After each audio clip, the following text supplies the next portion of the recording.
You're listening to the Brenton Not On Tour Quarantine Cast. So far, he's taught you about good coffee. Damn, Jimmy, this some serious gourmet shit. Good music. I'm like this, and then that becomes your thing. Music just does that. And the secrets to good travel. Exits. Okay, there's one back here. And there's probably one over by the wing somewhere. Now, thanks to COVID-19, he's here to make sure that you're all good during this time of social distancing and self-isolation. So sit back and enjoy as he broadcasts from any number of exotic locations like Costa del Balconia, La Isla del Garage, Playa del Living Room, and the always magical Puerto Backyarda. And don't worry, he's already had the coronavirus and beat it. Still, maybe keep a mask handy. Here's BD. People in large gatherings have a better chance of getting it and spreading it. And then when that happens, like they're opening up the beaches in Florida. Are you kidding me? I just was watching Anderson Cooper and he was talking to the mayor of Las Vegas, and she was like, we need to get not only the casinos open, we need the restaurants open, we need the major sporting events. It's like, just everybody needs to settle down and we need to curb this. If we don't, it's not like Ebola. It's not like SARS. Like, am I the only person? Are we the only people hearing this information? Like, how could you hear that it's not like these past viruses and still want to go out and risk your life and people around you? I don't get that. I can't wrap my head around it. And on that note, we're going to start the Brenton Not On Tour Quarantine Cast with Todd Hancock. That's Todd Hancock, my friends, from the Dean Blundell Network, ToddHancock.ca, TODDCast Podcast. I just thought I'd hit record on him without him knowing. And no, that's the best way. We just kind of leaned into it, and there he is. Just, man, he's pissed, and he's not happy about you assholes going out of the house and doing shit when you're supposed to be sitting at home. Man, Well, you know better than us, man. You've had the coronavirus. You know what it does to your body. You know what you need to do to stop it. It's a thing. And I think people need to pay attention to the fact that there seems to be this like, I'll never get it vibe. And I think it's just proving that everyone's getting it. So how could they the numbers stay at home that they have right now and go like nobody's getting it? Like, if you look at the numbers of the states alone, it's something like over 5% of the people that are getting it are dying. If you told me there's 95 bullets and 5 are, or 95 that are blanks and 5 that are real, I wouldn't push that gun 100 times. No, I wouldn't push that gun once. I mean, there's this kind of weird rush. I had sensory overload when I was quarantined because I was strapped to the bed and the TV and watching CNN and watching the ridiculousness that was going on everywhere. And it was tough to watch and listen to because people were just not listening. And that was when I was patient 45 and there was only however many cases in BC. I was 45 of that day. I think we were still only at like 200 for the day or for the time. So it was really, really weird. And to see it now, especially, and you've got governors basically just going out and doing their own thing. And then the leaders down there are not really like coming up with a plan. They're just saying, do your own thing. And then you got the Georgia mayor that doesn't want to open. You got the governor that says, let's open. Vegas's governor doesn't want to open, but the mayor wants to open. No one's on a plan. In Canada, well, they have no leader. Everyone's sitting by watching Dr. Bonnie Henry going, or at least in Vancouver going, what do we do, Bonnie? Right. What do we do? What do we do? What's she saying? Isolate. Stay at home. Stay at home. This will, we have to stop the curve or, flatten the curve. Yeah. And the only way to do that is, unfortunately, stay home. Go out to only get essentials. Like, I can't wrap my head around the people that don't understand that. Well, the thing, the beauty about where we live out here, I see what, like with Toronto and New York and all these places that are heavily populated and people on top of people and it's freezing and you can't go outside still or whatever. Here, at least we have the ability to go to the mountains, Todd's showing me a cup. Says a giant cup of stop your fucking bitching. Exactly. Maybe, and I'm having a big. Maybe we should tonight. Maybe we should do. But you get the. We have the opportunity to go to a mountain. We got the opportunity to go to the ocean. I went and parked on a side street the other day. Went to Crescent Beach, put the kayaks in, and took the kids 2 kilometers out into the ocean.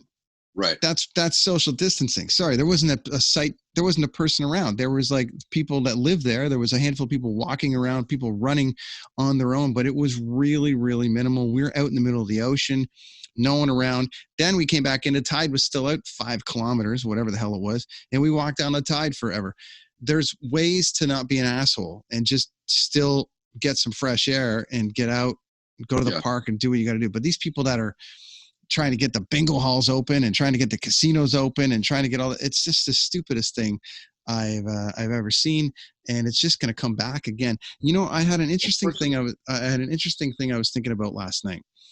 And I'm not going to get too political here, but it's just a general feeling about what's going on. Mm-hmm. So let's say, the Orange Monster gets back in November. Mm-hmm. Right. So you've got this rush to get the economy open, get the people going. It could kill off a whole bunch of people, but then you have an election, people vote, Trump wins again, gets in, and then the second wave of the corona hits. So what is he going to do? Is he going to be like building his platform on, oh, look at me, I saved America and I got the economy back on track, but he killed off all the Biden voters. And then the second wave of the thing hits in October, November, and it's worse than it was the first time, which conceivably could happen because no one knows what's going to go on. He could conceivably be here for the beginning of the corona, relaunching the economy, and then another corona. And like, which one is he going to get credit for? Well, is he going to get credit for putting the economy back, or is he going to get credit for killing off half the population? Which could happen or not. I'm just saying. I'm just trying to make a point here. Yeah. But this guy, it's so ugly. It's so ugly. Well, no offense to Rick Mercer, but having, Donald Trump as the president of the States, we might as well have Rick Mercer as our prime minister. Right. But Rick will at least make you laugh. Well, yeah, true enough. I mean, Rick would probably actually do a better job, but you know what I'm saying? Like, we might as well have, they've just put somebody into power that was a familiar face, and he was spitballing and enough foolish and not well-read and illiterate people. And it's almost like if the late Rob Ford won, and I'm not even ripping on him. I'm sure he did some good for some people. He was definitely made fun of a lot, and there was a lot of stuff that went on. But if he would have won and became prime minister, and it was like, oh shit, I'm prime minister now, it strikes me as like a weirdness that he wasn't going to be comfortable with. And that's what strikes me as down there. He's just flipping switches and seeing which one doesn't blow the breaker. Oh, 100%. I mean, it's scary living it's crazy. As close as we are to somebody like that running a powerhouse. It's scary. And on the other side of it, there's always two sides. There was a great Bill Maher and Lieutenant Dan, that lieutenant guy, the patch guy. Yep. I think he's from Texas. He's the governor of Texas or I believe so. Anyways, they had a pretty decent like left versus right chat, and no one was yelling. Bill made his points, Dan made his points, and Dan's points were like, you can't blame Trump for everything. It's just the way it's kind of gone. And he wasn't defending him. He was just like, he's just not listening to anybody, which is the tough part. It was really, really interesting chat because Bill kind of kept it chill because I think he has a lot of respect for the guy. And Dan, I think, had a lot of respect for him. I think, and I'm calling it right now. I'm laying it out. I'm laying it out on Wednesday at 8:13 p.m. from Vancouver. Lieutenant Dan is going to run in 2024. Really? I'm telling you, and it's going to be Lieutenant Dan versus one of the Comos. Wow. Calling it right now. You think that Andrew Cuomo is actually interested in becoming president of the United States and just I believe said no when he was talking and being interviewed by his brother? I believe he would be a fantastic choice. You think that was maybe a brother on brother before they started play recording? Yeah, I mean, maybe I'll ask you about that to kind of get the ball rolling and put that in the we're Canadians. In What my- we don't, it doesn't matter what we think, but I've listened to them enough. They both speak great. Everyone has their skeletons. So let's just leave it at what it is. I look at it how, you look at Giuliani out of September 11th, he was a rock star. That guy could have ran for president then and won everything. Everyone loved him. And then he melted down into the ground and became a laughing stock. But Andrew, I think, is handling himself very well. He speaks great. If you've heard him on Stern, he's amazing. The guy is just like fabulous. His brother is great. So I foresee, and I'm not even, I mean, how great would it be to have a president named Lieutenant Dan? It'd be great. But it's just like, and that guy seems pretty like, whatever. So I'm calling it now. I'm saying Lieutenant Dan and Como in 24. Wow. Because I don't know what's gonna. I don't. Even if Biden wins this one, I don't think it goes past 4 years for him. I don't know. And then it goes from there. So I'm calling it right now. Book it. $8.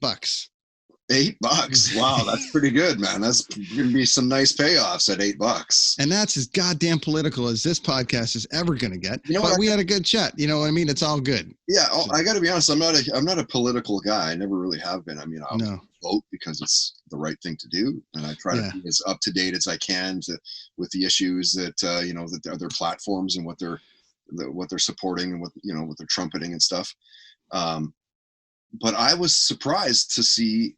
Again, certainly don't need to be talking political. I'm nowhere near versed enough to talk politics with anybody. But I was surprised that Bernie Sanders didn't make it to be the Democratic presidential hopeful. Well, if you study on it, do you follow? This is a weird one because there's so many people that have so many different opinions. But do you follow the Lefsetz letter? Bob Lefsetz? No. So it's sent to me a few times from Buddy. Yeah, he's an industry guy that really mostly speaks on the music industry, right? And has a podcast. But he had a very good kind of, write up about it. That is a very good read for anyone that wants to know why Bernie lost. And it was just an interesting kind of take that Bernie was relying on the youth and relying on them to kind of push it forward, but at the end of the day, no one really cares because they proved it by just saying, well, we know Joe, and the Democrats made such a push to just, hey, you don't want Bernie in there. No one likes him. And they just spent 8 years saying that. So, or 4 years saying or whatever. And it's just kind of continues. So the young kids, sure, but the young kids weren't going to the primaries and voting. And it was really just all the old people, and Biden just took it. So anyways, so we'll see where it goes. He got behind him. The feeling was that Bernie would be a better fit in the debates against Trump and take him down, especially if he took Elizabeth Warren as his running mate or something like that. But they think Joe might slip a little bit and lose that debate, which might in essence cost him the election in the end, because Trump just doesn't give a shit what he says. So he's just going to go. Right. Wow. But I don't know, dude. Like, I mean, we're talking November. We don't know where the world's going to be in November. Who knows, man? 95 people might go and vote. Right. There's however many people in America. You may get an eighth of the population actually going to vote. Right. Because people think, I'm not fucking gonna, like, it doesn't matter. Like whatever. Because even if it switches, there's so much that has to happen over the next 4 years to right the ship, Todd. It's just like, yeah, it's incredible. Yeah, it's incredible. It wouldn't surprise me to see Trump win again, but Well, I spent all summer in Trump country, so there we are. So it wouldn't surprise me either, man. Yeah. Wouldn't surprise me either. But dude, you're up in Canada. You're up in Canada there. You got one of them Trumps running the show up there. Yeah, I'm like, no, we're not anything. Well, shit, you guys must be paying double in taxes. I'm like, all I know is that a lot of the Americans got a check for $1,200 US one time.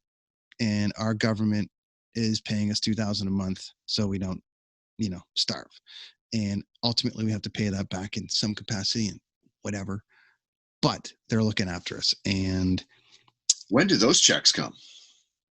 Oh, you should just call the number, eh? Call Rick Mercer. What's the process to get those $2,000 checks, man? That's an offline conversation because there's a bat phone. Bat phone. So. My God, yeah. Dude, I read something. Anyways, I read today. Was it today or yesterday that that they think that major music, like concerts, huge concerts, outdoor festivals, and all that, won't be till fall of 2021. I don't even want to comment on it, Todd, because I'm in that business and from the standpoint of like it is my life. I have to tour and I have to do everything. I'm not even going to take the optimistic approach to it. I'm not going to be like, no, Todd, we're going to be back here. We're going to be back here. The only thing I'm going to say is who gets permission to put 10,000 people in a building first. Okay. And are people going to be comfortable going?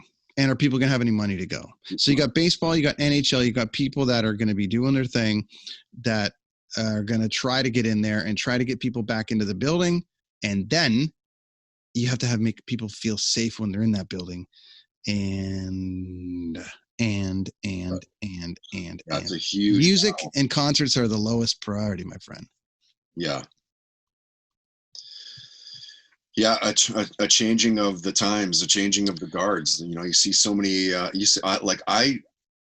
Like everybody, I'm sure, have probably put a 25-30% extra on this bad boy in the last 2-3 right weeks.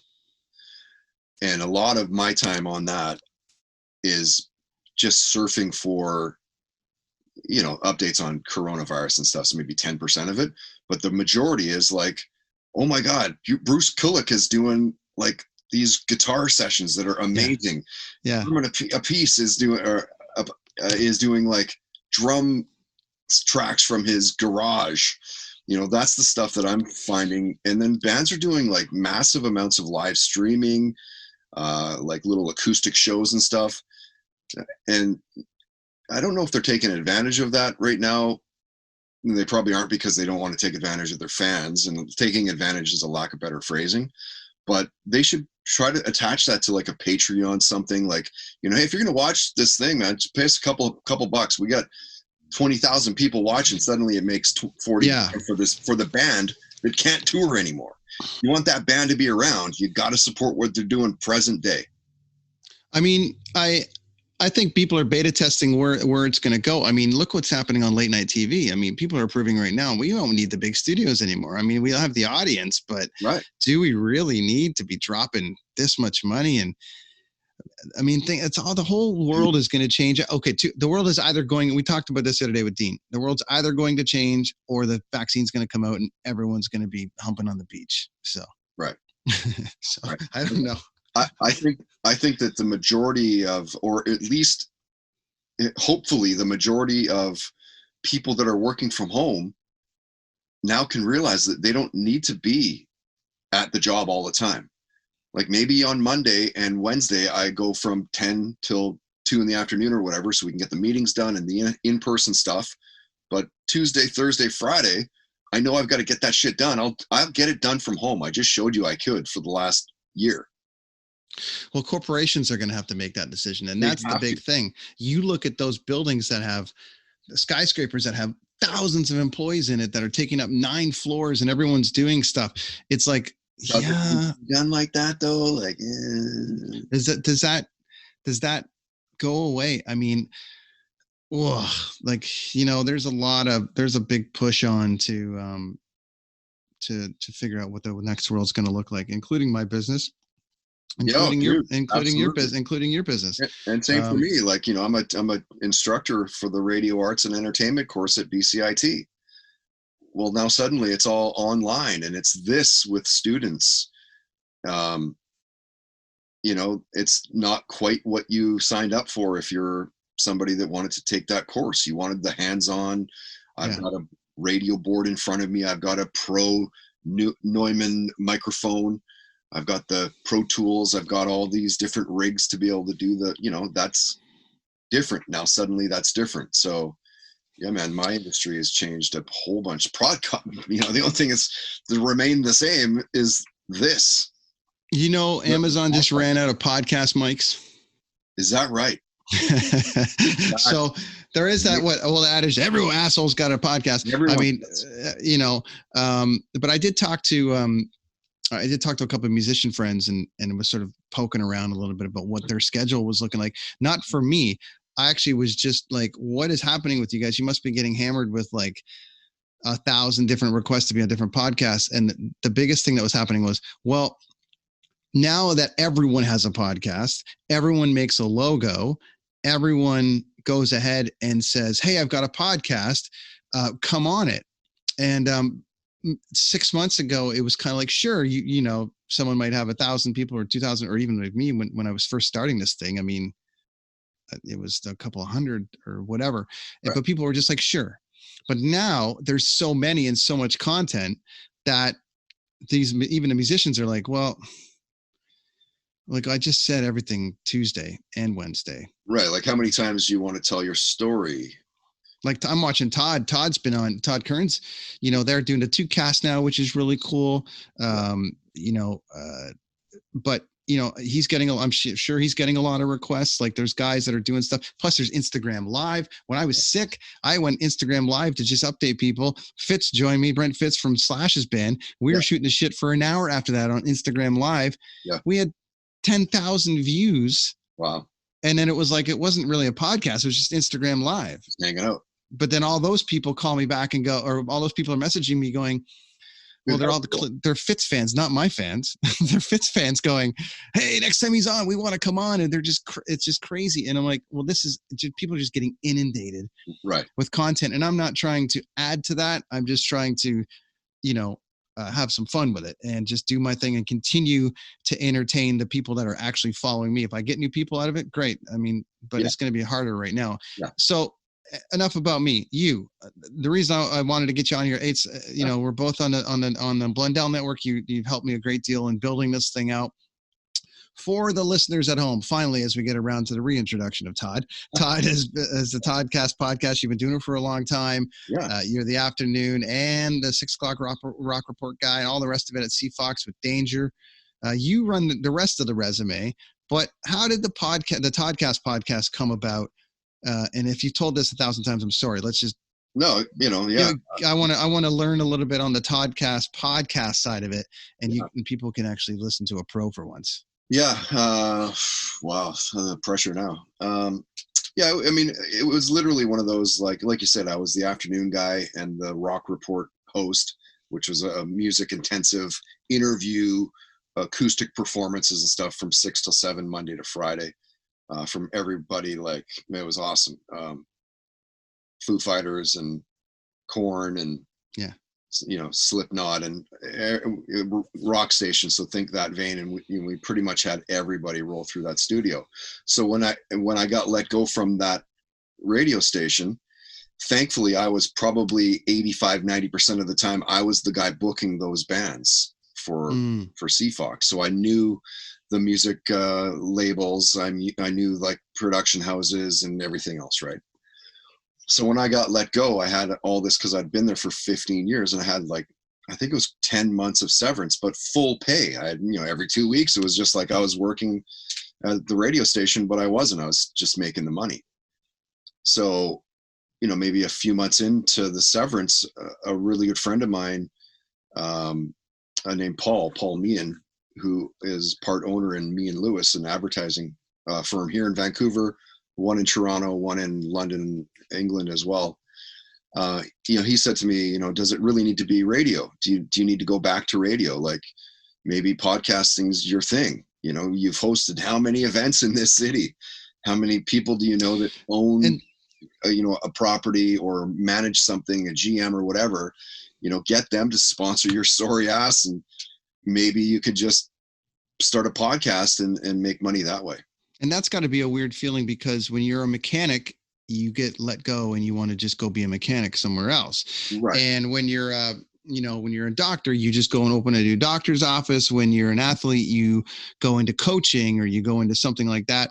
Yeah. But when you're in radio, as long as you are and as long as you were, and with the reputation that you had and with the listener base, it's a hit on the ego because you're like, well, sure, I work for CFox, but you probably own those listeners, right? From 3 to 6 or 2 to 6. You consider them your babies, right? These are the people that tune in to listen to you every day. I mean, I would tune in to listen to you guys every day. Right. Just like someone would tune in to listen to the morning show, or there's certain shows that people like, whatever it is. Yeah. So you consider them yours, then they get them taken away from you. And then you're like, well, I need to get back on radio right now because I got to get them back and they're going to come follow me. And that had, was that a feeling, or was it just like, no, I'm going to go to podcasting and it's going to go this way? Yeah, no, not really. Like if anything, I kind of was like, I was just shocked first off. I mean, I was easily the number one afternoon show in the city. Outperformed everything, all my expectations, like everything that they wanted me to do, I did, and then some. Went to sales meetings that I didn't need to go to. If I need, hey, if you need me to be at a golf tournament or whatever to push a client over the edge to, advertise with us, I was one of those, like, open door policy, I was one of those employees, right? Yeah. So I was really surprised, but no, I never really thought like I want to get those. I just was like, at the time it was like, I think a 1 or a 2-year-old and a 4-year-old and a 5-year-old. It's like something like that. 1 and 4 or 2 and 5. So I had little kids and I was like, well, you know what? Fuck it. I'm just going to chill, relax, because it happened in June for me. So I was like, okay, well, after summer, I'll try to make the move or whatever.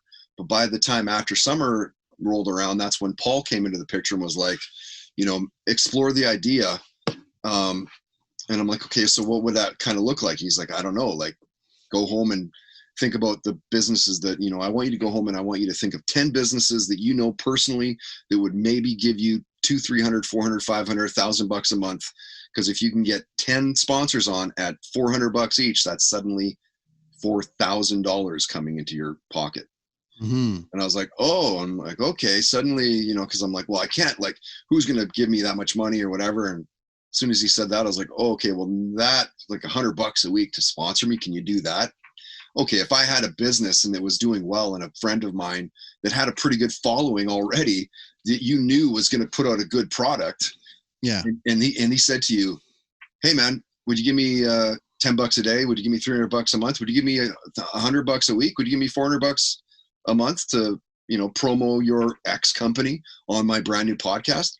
I would say yes every day of the week. Yeah. And I would imagine, like, how many years have you been doing it now? 6. So 6. I would imagine 6 years ago. Obviously, 6 years ago, podcasting was way new. Oh, I mean, it was still. I mean, satellite radio added a thing. It kind of made it more so. Yeah, like more much different than much more different. Yeah, but much different. 6 years ago, trying to go get money from somebody and all the rest of it. You want me to sponsor you? Why or how? What is this thing you have? Oh well, I'm just gonna. I'm doing a show that's not on radio, and you have to. Right. You have to just believe in me, and that would have been a pretty hard sell, but also maybe easier to get money then too. Yeah, well, I mean, I think it was just more a little bit. It was probably a bit of both, Like, thankfully, I had the namesake in the city. It's not like I could have left Vancouver and needed to stay here because everybody knows me as the guy from CFOX or knew me as that. Now they know me as the Toddcast. Thankfully, I've rebranded, which was probably the hardest thing to do. It's not like the podcast stretched my abilities as a broadcaster. It's something that I'd done for 20 years on terrestrial radio, where there's no chance to fuck up. You can't be like, like for me, if I do an intro to a podcast and I didn't quite like the way I delivered it, I'll just do it again. Mm-hmm. You don't have that luxury in live radio. So, I didn't feel like the only thing that really stretched my abilities was the back end of what we do, what is done to make money with a podcast. It was that, like, how do I write proposals? How do I put together a sponsorship deck? How do I market this and market it correctly, not piss off the guests? Because I've done that over the years. I've tweaked the way I promo my podcasts completely different than year 1, year 2, year 3, year 4, probably. Overkill on the @ mentions. I've had people that I know in industry that I've had on as guests, and after I've had them on, they've unfollowed me and blocked me on social media because I mentioned them so many times. Gotcha. And I'm thinking I'm doing that. Well, I'm doing it because I want people to go to your page and like you, and you've blocked me. You've unfollowed me because I'm being uber supportive of your brand. Like, to me, it took a while to understand, like, okay, it doesn't need to be quite hit them over the head with the mentions. Do it, once a day, twice a day kind of thing, whatever. Make sure they're separated, still pound the shit out of that episode to get people to listen to it. But maybe that's where you start to hashtag certain things and topics that relate. Well, the social thing must be you were the first on it, as far as I could see, as far as just the job you were doing and that you continue to do on Twitter and all the rest of it, which, is still a nightmare of mine to just try to keep up to it all. And the social media side of it is like, it's the bane of my existence, man. It's unbelievable. So it's just the only thing I don't like about what I'm doing. It's an interesting kind of thing.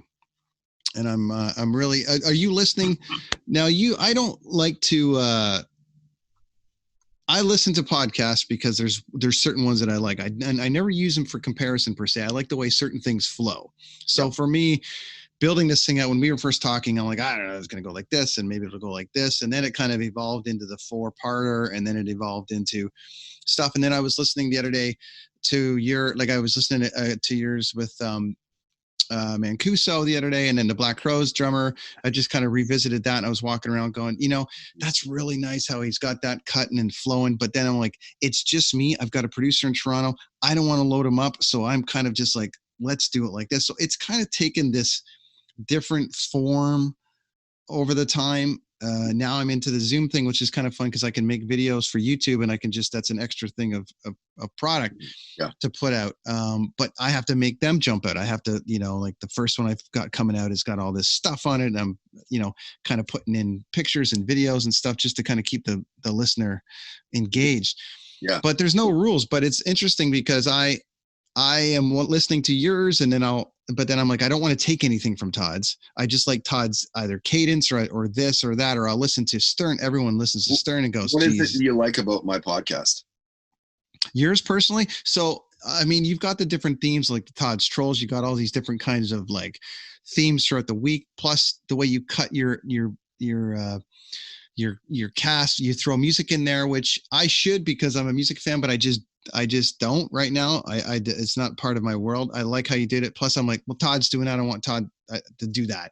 It's kind of like just the way you roll it in. You kind of have little snippets of an interview, and then you cut to the next thing, and then you cut to the music, and then you go over here, and then you bring this highlight in. Plus it's very well produced. Your voice is killer with your studio. So I just like the way it flows. It still sounds like the show that I listen to with Todd. Radio. Right. It's still, and that's cool. And then you've got so then I'm listening to other podcasts. I listen to Stern because I just love where he's taken his life now and where he's taken it. So it's great. I really try not to, the people go, oh, you should listen to this and do it like that. I'm like, I'm just going to do it the way I like to hear them, which is I like good audio, and I don't want to be interrupted too much. Because sometimes they're like, yours flow, so I don't find it interrupts. So I'm saying it's like you and I are talking about politics, and just as I get into something, I've got to cut to Larry's Pillows and Wing Hut for 25 minutes, and then come back, and I'm just trying to get that cadence down. So it's been fun to kind of put together. But I listened to a handful of podcasts. I like the way yours flows. I've been listening to the new Sopranos ones, which is cool. Rogan. The Anchorman one is pretty funny. Yeah, that one's really great too. But comedy for me on radio, comedy's such a visual thing for me. I like it when somebody's funny on radio, but it's kind of a different thing for me. I'm a visual guy when it comes to comedy. Yeah. I like a story being told in a funny way, but acting on radio or something like that is a little tough for me sometimes. I found it over the years through podcasting and through radio that it's really hit or miss, and mostly miss, with people that are supposedly funny people. Right. And having them be funny in studio or in an interview. I listened to Pee Wee Herman, Paul Rubens on Conan a couple weeks ago. Okay. And I was like, I can't wait for this. This is going to be great. Yeah. He's going to get into this. He's going to get into that. And it just wasn't, because they're old bros. And so they kind of kept the old bro thing going. There was no pushing. And I love Conan, but I'm just saying it was just kind of like Paul being eccentric and just kind of a little bit left field, which he always is anyways, but he just wasn't giving anything. It wasn't like, it was like, oh, I did this, I did that, I did that. They were name dropping like script writers from like Pee Wee's Playhouse and that used to work with him. And that's cool, but they was so inside that they lost me. Oh yeah. And I was like, oh yeah, you can't forget about that person on the other end of that mic, on the other end of that camera. You know, yeah, it just was weird. What do you like in a podcast? I mean, do you build yours out based on what you like to hear? What do you like? No, actually, I mean, I built mine out through a couple things. First, it was necessity. Yeah. Money. That's why there's 3 guests. That's why there's the Todd's Trolls, the Listen to This, the Stop Me If You've Heard This Before, the indie scene, you know, because all of those are benchmarks to be able to get sponsorship for each of those features. Each guest is an opportunity to make money as well. The overall umbrella of TODDCast is brought to you by, which I need a sponsor, by the way. We all do. That, right? That, you know, now suddenly you've got, so that's one of the reasons why I did it like that. But more than anything, it was just simply because that's what I knew. 20 years of hearing song ID, song talk commercials, ID, song talk commercials. It's what I know. So for me, it was like, okay, well, I'll start off with like, here's what's happening on the podcast, a quick little overview. Here's our first guest, song, feature, song, second guest, song, feature, song, third guest, song, feature, song, I'm out of here. Because that's what I know. So that's why I did it like that. Because first off, I didn't want it to be so far off the mark of what people expected of me and expect of me. You know, at the bare bones of it, I'm a radio guy. I think I'm a pretty good interviewer, but I don't know that I could do a 4-hour chat like Joe Rogan does with anybody. And you really got to have it, you know, researched. I mean, research to the, you know, man. And that's okay. I'll do that. Like you, I'm one guy, right? Mm-hmm. So everything that happens with me, regardless, I mean, I do pipe out some projects to outside sources to help me with a little social media, help me make a video or something. But of course, all that takes money too, right? So, sure, you know, as few projects as I can, I keep it all in-house because first off, I know what I'm doing, certainly with the audio portions and stuff and the social media posts and everything. Like I know what I want it to look like, and I know what I want it to sound like. So it's tricky as not that I'm like a megalomaniac and I need fucking everything's got to be done my way or highway, but you know, it's tricky to let go of creative control.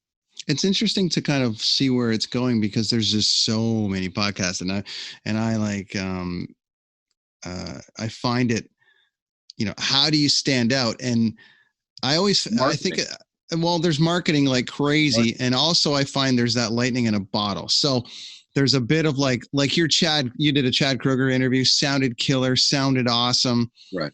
I'm sure it did well for you. So for me, it's kind of like when I look at building a body of work. So from a music background, I look at a podcast when I put one out every week, I look at it as releasing a song every week. So do I. So it's going to perform how it's going to perform. And I can choose to put all the marketing behind it. I can do what I do. And it's doing okay, but it's, you know, I find it interesting to kind of see where the podcasting is going to go and how you're going to stand out. And it's sort of lightning in a bottle. I'm always amazed by the guests that you get. And I don't mean that out of I don't mean that in an asshole way. I mean, so am I. Like, you're like, I'm coming up with this, I'm coming up with that. And I'm like, right. I've had a pretty good run on some guys, but they're mostly guys that I know and some people that I know. I've had the occasional stranger come on that I've had to,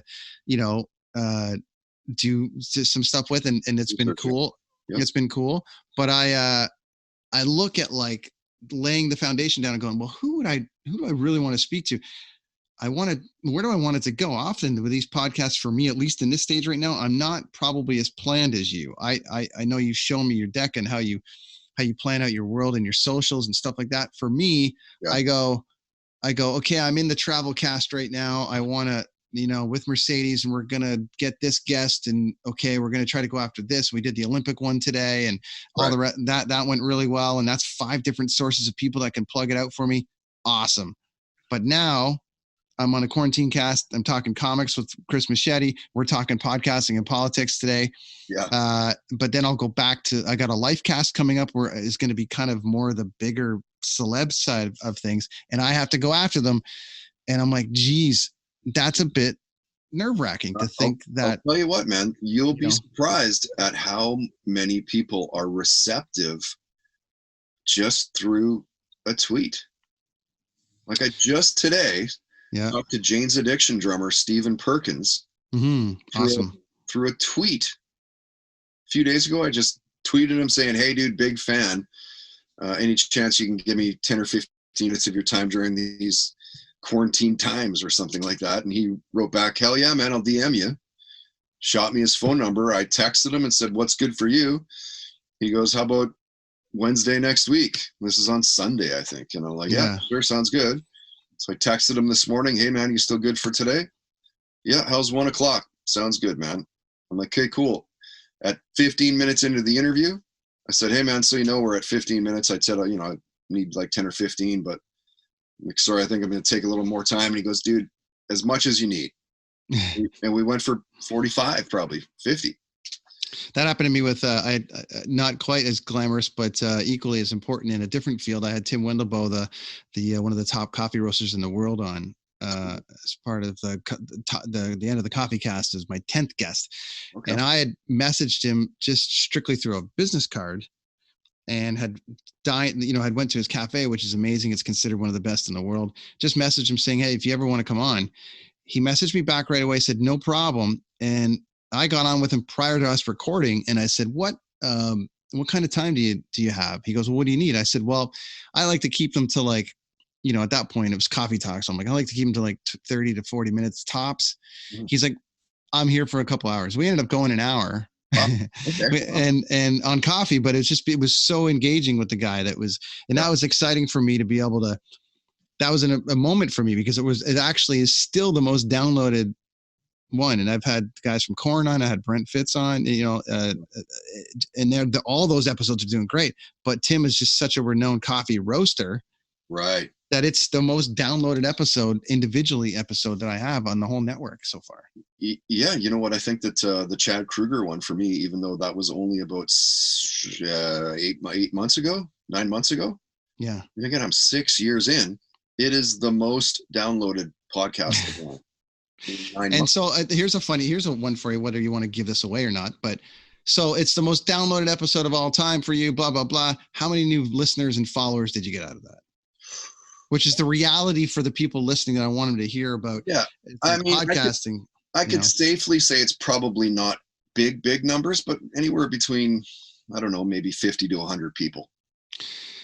So content, it really has to be about the content when it comes to that stuff. It really has to be about the person that's visiting you in 3 months and goes, oh shit, he interviewed Chad Kruger.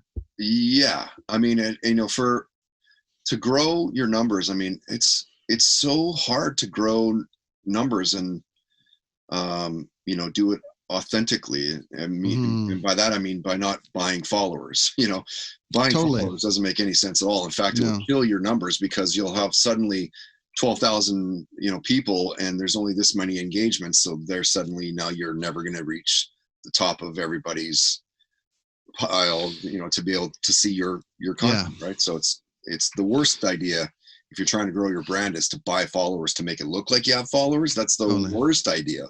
Well, that's the one thing I'm enjoying about this is I feel like I'm getting organically growing. And, you know, we've got a good opportunity over at Dean because at deanblundell.com, because he's got a good monthly hit there of people that are coming.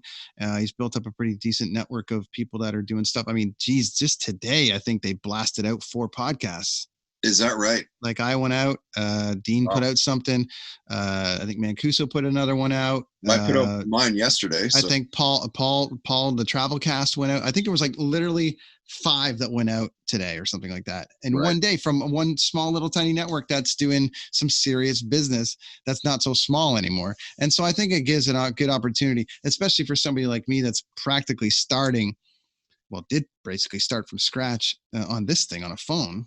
And then turned it into a microphone. It's just like, it's been a cool experience to kind of build it out that way. So I won't take up more of your time here, but all the time for you, Brent. Come on, give me a break. The journey for you then, I mean, musically now, you're taking indie music and you're playing some indie music, but like, you know, just what are you listening to now? I mean, have you heard the New Testament? Are you listening to? I listened to the New Testament the other day because you told me it was. I can't remember what you said on something. Awesome, likely I said it was deadly or something, killer or whatever. Yeah. So I listened to that. I listened to I mean, I do my best to kind of keep up in all ways, but more than anything, it's you know, if I'm devoting time to research music, it's probably Vancouver-based indie rock. I wish there was more of those. Like, I wish there was still more. I think you're still the only guy offering that. You know what I mean? For the market. I haven't heard of another podcast that's offering local music. I don't know that there is. I don't know if there is. I mean, even like nationwide, how many are there? There can't be very many. No. And hopefully we'll be changing that shortly anyways with the, just like with the Blundell network, and hopefully there'll be a greater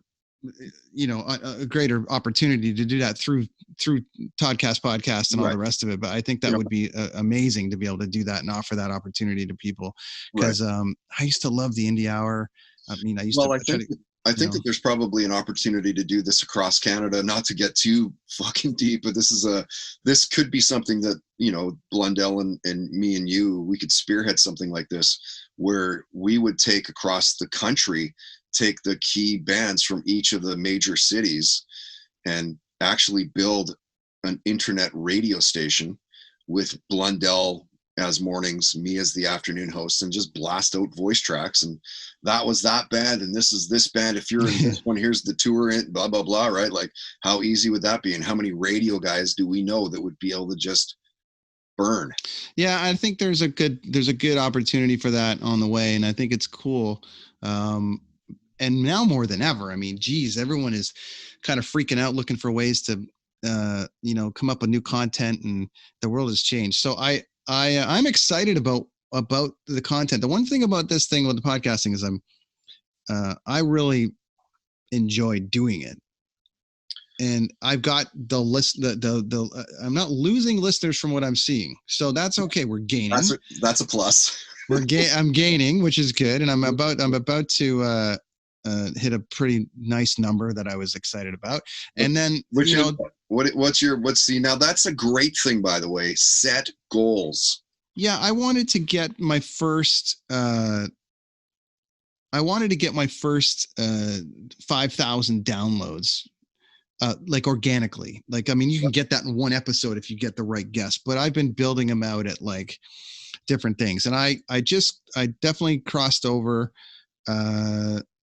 the 40, like 45 or something as physical downloads. My listenership is up pretty good. I'm up, I don't want to give too much away on it, but it's doing better than I thought it was going to do. And so I'm about to cross over like a good 5,000 physical downloads. And then that's just off of my own personal thing. And then there's what was happening over at Dean and stuff like that, which was pretty great. I was getting some solid business over there. So I feel like, just being able to have 5,000 of anything out, it's 5,000 songs in the world, or 5,000, I have 31 episodes that's 31 episodes Yeah, 31 already? That's crazy. Yeah, it's kind of weird. And I've had a couple of like review episodes and a few other things like that. But like, yeah, I think I was at episode 31 today. And, but that, that went to a different area. And then but I got some solid listenership, numbers. And I was from the tracking program I was on. And it was just kind of a nice feeling. Outside of the fact that there's a couple things, obviously you don't want to do things for likes and you don't want to do things for like recognition per se. All I want to do is put out content that people want to listen to and then have it just organically hit, because I feel like the stuff that I've done, if I have that one guest that really brings thousands of listeners into one episode, people are going to look back and go, oh man, that was really interesting. Or that was interesting. And that's what I'm trying to do. I'm trying to just teach the hope, right? I mean, that's the hope, is that you have that Chad Kruger on, you have the Jane's Addiction drummer on, and their followers and their fans, their friends go, oh, wow, cool. This guy had the Black Crowes drummer on just like a couple podcasts back. Yeah. And I guess the only problem with that right now is that because everyone's got a podcast, right? He could be on 8 other ones today. You got her or not. Right. I have a really good one coming up on the Lifecast. I'm not going to give her away just yet, but I have a great author coming up on the beginning of the Lifecast, which is life story. People that have life, kind of what we're talking about right now, but people that are doing some pretty big stuff, like, that have sold 1 million books or something that came out of nowhere, or just cool stories I want to kind of start telling. And I've got this author that's coming on, and she made time for me. She came and visited me at the O2 in London, and I was the only podcast that she had done at that point. She had done like one other. Her book had sold hundreds of thousands at that point, and she has a brand new book that just came out. We kind of timed it to have that come out around the same time. Then the Corona hit, and it paused my travel cast. It paused everything. And now I have to pause the life cast. She's since been on like 14 or 15 different podcasts and video and TV and BBC and blah, blah, blah. She's told the story 1,000 times. So it's kind of like, okay, but shit. It's like, it was like, I kind of had her right at the cusp, and she has to do the press. And I told her, by the time this airs, you'll probably do 100 things. And she's like, yeah, but I was really appreciative she came down to see me. But it was like that, just that knowing that feeling of like, you kind of get them before everyone else gets them, or you get them after everyone else has had them. So yeah, I mean, and don't forget about the power of reintroducing that back to your audience again. Don't assume that just because it's 2 months old that everybody's heard it, right? Well, we haven't actually put it out yet, so it's actually in the can. No, but it's in the can. Once it is out, and all of your episodes, certainly the one that you're doing with me, throw around 400,000 million times if you could, but otherwise, 100%. All your really good episodes, make sure you to reintroduce those, right? Like, I'm 6 years in, but I promo, hey, don't forget I had the guy from Def Leppard on. Hey, don't forget, if you're a stoner, 420, here's the editor of High Times magazine, right? So I'll constantly reintroduce those to, oh, fuck, that's right, I forgot that he had that guy on. I wanted to hear that or whatever. So I'm constantly doing that as well. Like, the marketing is, if you're doing it right, I think it's a lot of work. It's a lot of fucking work. It is, but it's, there's so many stories. But I talked to Dunner about that from Washboard Union and your old boss there over at C Fox, and he's got a great thing going with their podcast network over at Chorus. So there's so many lessons to learn. There's so much stuff on YouTube. There's so many things that'll just get your brain fried. That I just try to keep, talking to guys like you and Diener and guys that built out the network, and other people that are doing well and doing it because they love it, and then see where it goes. All right. So anyways, musically, what's your top, what are you listening to right now outside of the indie stuff? What are you loving? Outside of the indie, I'm really bad for new stuff, man, to be honest. Sure. I turn to the classic stuff when if I'm, barbecuing or just kind of hanging around the house. It's the Beatles. It's, it's Fleetwood Mac. And did Do you find is it kind of one of those things because you're doing so much of the indie and you're compiling new bands and you're doing this and you're doing that when you're in barbecue mode and when you're in chill mode at home, it's kind of like, yeah, I'm not listening to a new band right now. I'm going back to Fleetwood Mac just because it puts me into a spot. Yeah. Yeah, it's probably it. You don't want to necessarily be challenged as you're trying to relax and, set up the night kind of thing, I guess. But I don't know. I mean, I just don't have enough time, honestly, to really dig in and find new stuff. And when I do, again, if I'm finding new music, it's for the podcast and to introduce that unknown music that should really truly be getting played on major market radio stations. I'm trying to introduce that music to people so that they stand a chance in today's music industry. And it's just so fickle, and like, if you don't support these bands that don't have major label support, that don't have touring budgets and everything else, like, they're not sticking around if you don't, right? So I always try indie as much as I can. As the industry has to keep feeding itself. So but I will say, if you're a music fan, if you're a big music fan and you're listening to Brent's podcast, not to sway off of his, keep listening to Brent's my longtime friend. He's one of my best friends in the world. But listen to my podcast. If you 100%. Want new music that's amazing, that you've never heard of these bands, 80% rock, but you still get a little bit of soul, get a little bit of country, get some pop in there sometimes, but it's 80% of the time it is rock. It's like what you want to hear on a rock station. That's just and also that's why Todd presented the music cast. I had Todd present the music cast because it's like I'm doing this and I'm focusing on these kind of things, but Todd is doing this great thing over here, and it's way more music focused than I am. Mine was a kind of specific into. I kind of went on a more subject base where I wanted to see how bands were taking care of themselves, staying fit on tour, things like that. I had a bit of a focus of those 10 episodes where I wanted to talk about our business from a mental side of things, and it was fun to do that and get some insight, and I had some positive feedback. But Todd's doing the classic break a band show, and I want people to show. Break a band show, and go and see, go listen to it and check out everything he's got going on. Go into past episodes, and you'll be super entertained. I love it. So it's awesome, buddy. 220 episodes. For the majority, it's 3 guests a week. So we're talking probably 600 guests. That's a lot. I had Mercedes come on as a co-host because I'm like, we can do some stuff, and then we'll add some guests and we'll do some stuff. But I mean, I did 2 podcasts today, and I'm like, cool. But 3 guests a day or 3 guests a week, that's kudos to you, man, because and of course you want it to be as big as they could possibly be, right? Local first, just so that it makes sense to my sponsors and whatnot. But like, ultimately, if I can get, I had George Thorogood on my podcast. How the fuck did I manage that? Yeah. I couldn't even tell you how that happened. I can't remember, but it happened. Yep.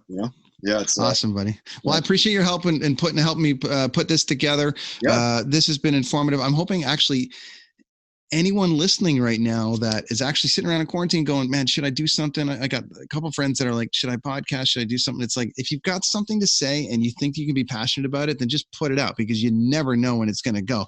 It's funny because Mercedes is going to put hers out very shortly. And the second she puts hers out, it will triple whoever is listening to mine. Exactly.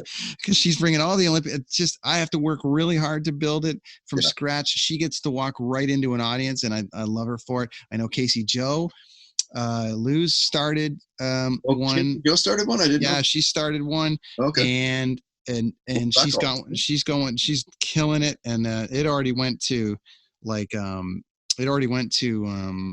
serious business on Apple. Casey Joe is, for the people that are still watching or listening, she's a longtime radio person in Vancouver as well. She's doing the afternoon show at the Peak for a while. 5 years, 8 years, 10 years? Yeah, she was at the Peak for a while. Long time. Yeah. she's really like just taken that, and she would walk right into something with a huge fan base and all the rest of it. And I just think it's like, anyone listening that's like thinking about doing it, just go ahead and do it. I'm having a blast, and it's really it's relatively affordable to get in. You can get in just on your phone like I did, but a couple $100 tops. But Mercedes, you know, she's going to come out swinging with hers, which is awesome. And Todd is, you know, built up his to great numbers, and he's got a great show. And you should just go to toddhancock.ca and anywhere. Yep. Podcast as well, all the music news, stuff. All the entertainment, and just see what he's done. And I'm not telling you to steal anything. I'm just telling you to listen and get some inspiration to try to do your own thing. Think about all the podcast opportunities out there. A nurse podcast. What's going on with COVID right now? Fitness, when fitness comes back. God, you know, guitar players sitting and doing lessons at home like Chris Machete. It's like doing it over. Like the comic talk. We spent 45 minutes doing comics today. Who did you talk comics with for 45 minutes? You know, it's funny. I had Chris Machete on. He's one of my best friends, one of my oldest friends. Used to work for DC and Marvel, and we played What's in the Box, and I just pulled out comics. But I knew I could pull out something from like 83, and he'd be like, "Oh, that's the Silver Surfer. Oh, that's the Captain America." Right. And just in that 10 minutes, because I'm a comic fan, but Chris like is the Kevin Smith of Canada. So when I pull that out. Right. And he goes, "This is this and this is that." I'm like, I personally just learned something on my podcast talking to one of my oldest friends, and we've never really talked about it specifically. We get into comic talk, but I'm like, no, I'm showing him a Captain America, and he's like, "Oh, this guy did it and this guy did it." So it doesn't matter what you do. And hopefully, you know, coming out of this chat that we're having today, anyone listening to anything, just do it, man. Just go ahead and do it. Have some fun. Totally, 100%. I wrap up every one of my podcasts, and I have from the first episode with don't be an asshole. Nobody wants to be around that. Have fun, play hard, and most of all, believe in yourself. Like, you have to believe. If you don't believe, how are you going to get other people to believe?